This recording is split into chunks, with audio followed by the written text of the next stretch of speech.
Personalities such as Jimmy Savile, Hugh Edwards, Chris Denning, Jonathan King, Chris Langham, Stuart Hall, Rolf Harris, Philip Schofield, a whole raft of perverts.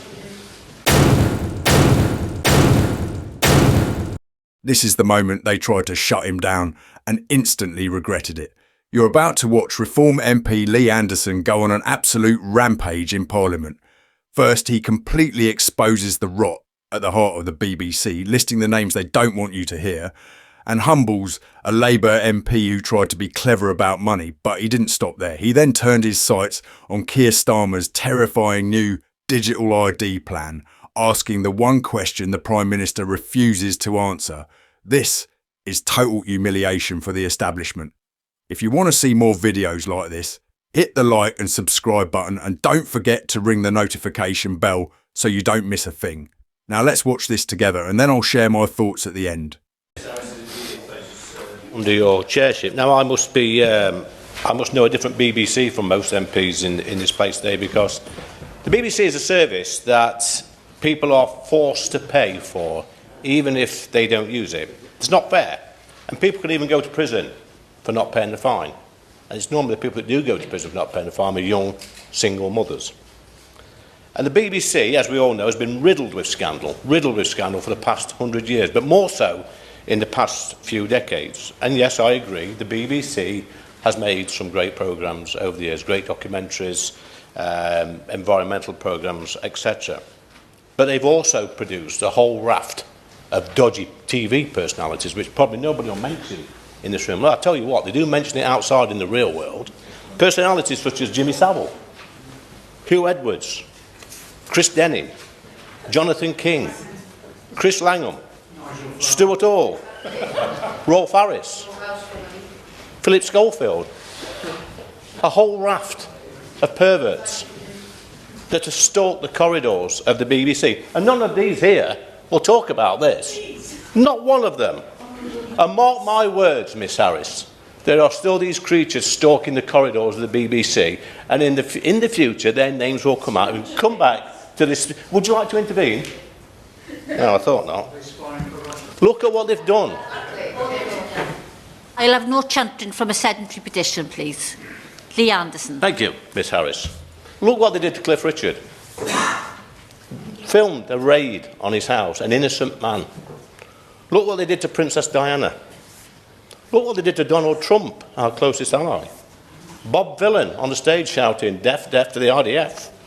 And what about the Gaza documentaries? And what about the Honourable Member for Clacton? Dodgy reporting on his bank accounts. The list goes on and on, Miss Harris. Would he give way? I will give way on that point, yeah. Tom Rutland. Mentions bank accounts. Would he like to declare how much he has received in earnings from another broadcast media channel in the past year in his register of interests? I'm quite happy to declare that. It's on my register of interests. It's £100,000 a year, and it's probably more than the Honourable Member will ever get paid for appearing on TV. That's if he gets paid anything at all. Anyway, I'm not paying my licence fee. I've not paid it for about 10 years. I'm not paying to subsidise the pensions of people like Hugh Edwards. Now, some people in this room, probably all of them, Miss Harris, may think I'm being a little bit unfair on the BBC. But I'd like anybody in this room, get on your phones right now and provide evidence of another broadcaster that has been riddled with as many scandals as the BBC. Besides, but I'll finish with this. I hope the Minister will agree with me and the vast majority of the British public that people should have a choice. It should be a subscription service, and then people can decide whether or not they watch it and whether or not they pay for it. Thank you, Ms Harris. We have the ramping up of facial recognition. We've got 30 arrests a day for social media posts. We're getting rid of trial by jury in most cases, and we've also got children being radicalised in our schools by left-wing teachers. And now this government are trying to force digital ID onto us all. And the excuse that they're using, Sir Edward, is that it will stop illegal migrants from working. Now, if the Prime Minister was really serious about stopping illegal migrants from working, then he would detain and deport every single illegal migrant that crosses the English Channel, but of course he won't. This is a gimmick. It's a pathetic attempt by a weak Prime Minister who has lost total control. Over 5,000 of my constituents signed this petition, and they do not want this government poking their noses into their private lives. My constituents are not illegal migrants. They did not break into this country. They are decent, hard-working people whose fathers and grandfathers and great-grandfathers fought in 2 world wars to secure our freedoms. And every single working person in Ashfield is now going to be penalised because of the failures of this government. You don't need a digital ID to work in this country. You need a national insurance number backed up with a driving licence, a passport or some photo ID. And my message to the government, Sir Edward, is quite clear. You allow undocumented men into our country with no ID at all. You pick them up and place them in luxury hotels with no ID at all. You then give them a free asylum claim and free legal aid with no ID at all. Yet you are ordering my constituents in Ashfield to get digital ID, and then you have the cheek to call us fascists. That's what they do.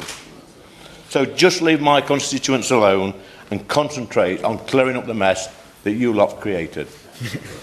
Absolute silence from the Labour benches when he started reading that list, wasn't it? And that is the point.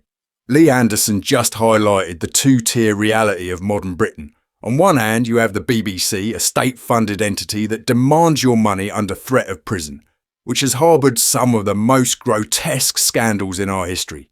When the Labour MP tried to catch Anderson out on his earnings, he got absolutely flattened. Why? Because Anderson's money comes from the free market, whereas the BBC's money comes from forcing you to pay up.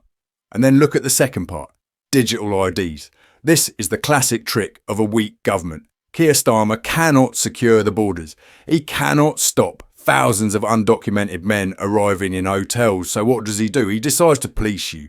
He decides the decent, tax-paying British public needs to be tracked and monitored. It is an inversion of justice. Criminals get freedom, citizens get controlled. I want to know what you think. Should the BBC licence fee be scrapped immediately? And will you refuse a digital ID if Starmer brings it in? Let me know in the comments below. If you want to see more videos like this, hit the like and subscribe button, and don't forget to ring the notification bell so you don't miss a thing. Thanks for watching.